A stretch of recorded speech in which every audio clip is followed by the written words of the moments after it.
అలాగే అమ్మఒడికి సంబంధించి కొండ నాలికి మందేస్తే ఉన్న నాలుగు ఊడిపోయినట్టుగా ఇంతవరకు ఆ అమ్మఒడి పథకం యొక్క తల్లికి వందనం పేరుతోటి ఏదైతే పథకం పేరు మార్చారో దాని ఇంతవరకు దానికి అతిగతి లేదు. సరే, ఆరోగ్యశ్రీలు అయితే హాస్పిటల్స్ చేతులు ఎత్తేసినాయి, వాళ్ళకి ఇవ్వాల్సిన డబ్బులు ఎక్కడ ఆరోగ్యశ్రీ డబ్బులు ఇవ్వట్లేదు. అంటే ప్రజల్ని కష్టాల్లో కడల్లో అంటారు, కష్టాల కడల్లోకి తోచేశారు. ఇటువంటి సందర్భంగా గ్రామ సభలు జరుగుతున్నాయంటే అందరూ ఆశపడ్డారు ఏంటంటే ముందు గ్రామాలు అభివృద్ధి చెందుతాయేమో అని ఆశపడ్డారు. ఇవాళ పెంటపాడు మండలంలో 5 గ్రామాలకు మాత్రమే కొన్ని ఎన్ఆర్జీఎస్లో శాంక్షన్ ఇచ్చారంట. అలాగే రూరల్ మండలంలో కూడా కొన్ని గ్రామాలకు మాత్రం ఇచ్చి ఇచ్చినవి కూడా వర్కులు ఎవరు చేసుకోవాలో ఆ చేసుకునే వాళ్ళు ఎవరికే ఏ కాంట్రాక్టర్కి ద్వారా చేయించారో ప్రజాప్రతినిధి నిర్ణయించి వాళ్ళకి కావాల్సిన వాళ్ళకి ఇప్పించి ఆ కాంట్రాక్టరు ఆ నాయకుడు మధ్యలో మాట్లాడుకుని వర్కులు చేస్తారు తప్ప ఇంతవరకు గ్రామాలకు సంబంధించి ప్రజలు ఉత్సాహపడిన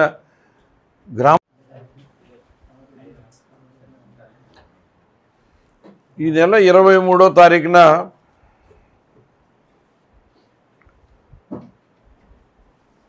మన రాష్ట్ర ఉప ముఖ్యమంత్రి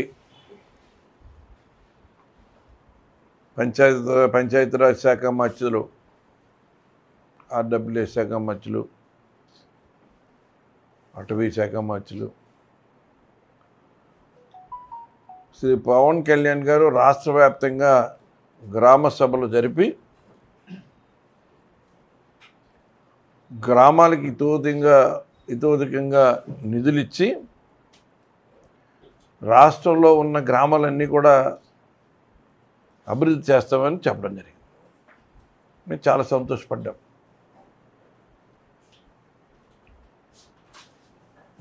ఆయన గ్రామాల మీద దృష్టి పెట్టాడు, గ్రామాలు అన్ని అభివృద్ధి చేస్తారు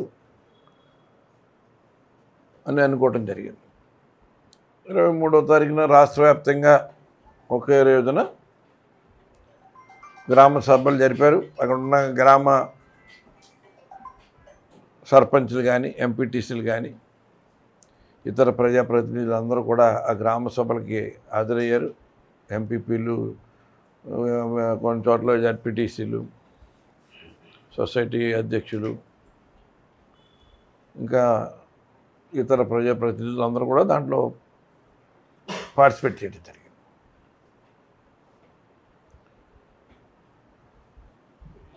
అంటే ఈ రాష్ట్ర వ్యాప్తంగా గ్రామ సభలు జరుపుతున్నామని చెప్పి ఆ గ్రామాలకు సంబంధించిన సమస్యలన్నీ కూడా తీర్చేసినట్టుగా ప్రజల్ని అక్కడ ప్రజాప్రతినిధులు నమ్మించి ఆ గ్రామ సభలో తీర్మానాలు చేసేసి సరిపెట్టేశారు. మండలానికి ఒక 5-6 గ్రామాలు తీసుకుని ఆ గ్రామాల్లో ఆ గ్రామ ప్రజలు కోరుకున్న వర్కులు కాకుండా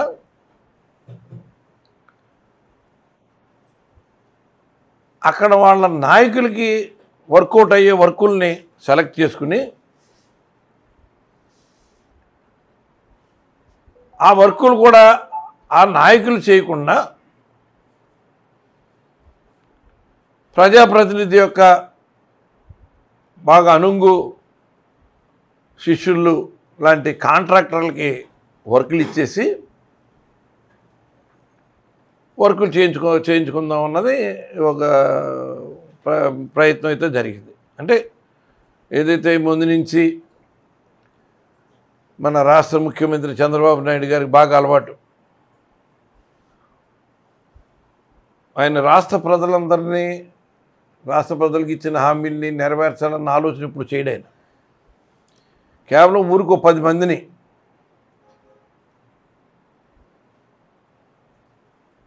ఊర రౌడీల్లాగా తయారు చేసి వాళ్ళకి అన్ని రకాలుగా ఆర్థికంగా లబ్ధి చేకూరేలాగా చేసి వాళ్ళు ఆ ఊరిలో ఉన్న పార్టీని నిలబెట్టాలనే ఆలోచనతో ముందు నుంచి వెళ్ళడం అన్నది ఆయనకి అలవాటు. ఇప్పుడు కూటమి ప్రభుత్వం ఏర్పడింది. కూటమిలో మిగిలిన జనసేన పార్టీ ఉన్నారు, బీజేపీ ఉన్నారు, అందరూ ఉన్నారు. దీనికి సంబంధించిన లొక్కలు కానీ ఇంకోటి కానీ ఎక్కడికక్కడ వినపడుతూ ఉన్నాయి. సరే, మనం కూడా కొంతకాలం మనం వేచి చూడాలి. ప్రభుత్వం ఏర్పడి ఇంకా 3 నెలలు అవ్వలేదు. మరి వాళ్ళు హామీలు అయితే ఇచ్చారు. ఎక్కిన వెంటనే మేము ఏప్రిల్ నెల నుంచే మేము పెంచిన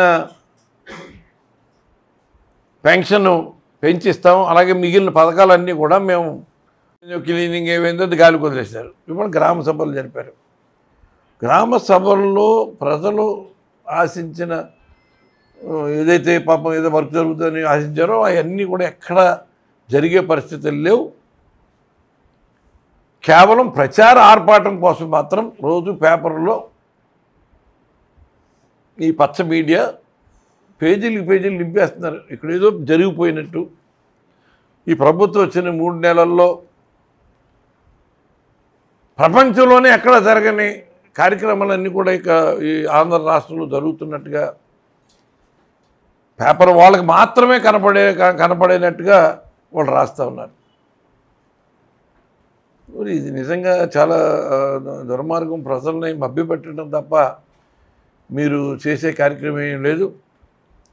మీరు ఎంతసేపు మీ ఫోకస్ అంతా కూడా ఈ రాష్ట్ర ప్రజల యొక్క సంపద ఏదైతే ఉందో, ఈ మీరు పథకాల పేరు చెప్పిన పథకాలు అయితే చెప్పారో ఈ గాలికి వదిలేశారు. మీ ఏకైక ప్రయత్నం పథకం ఏంటంటే అమరావతి.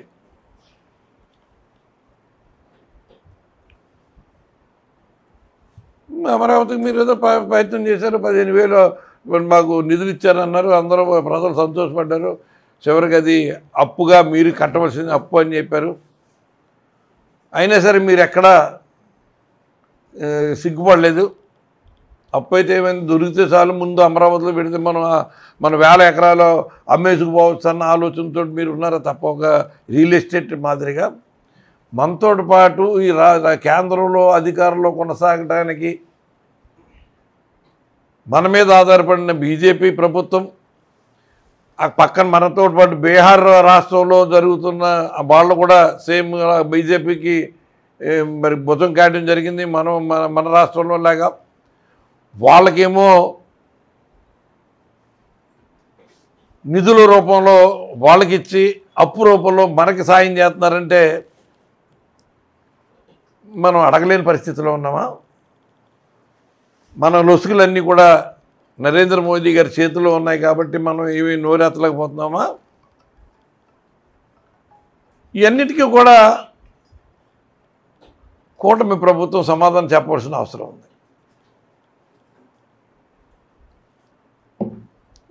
మరి ఇప్పుడు ఎంతకాలం అని సమీక్షలు జరుపుతారంటే సమీక్షలతోటి అవగాహన చేసుకోవడానికి అన్నది కొంత సమయం ఉన్నది, తీసుకోవడంలో తప్పేం లేదు.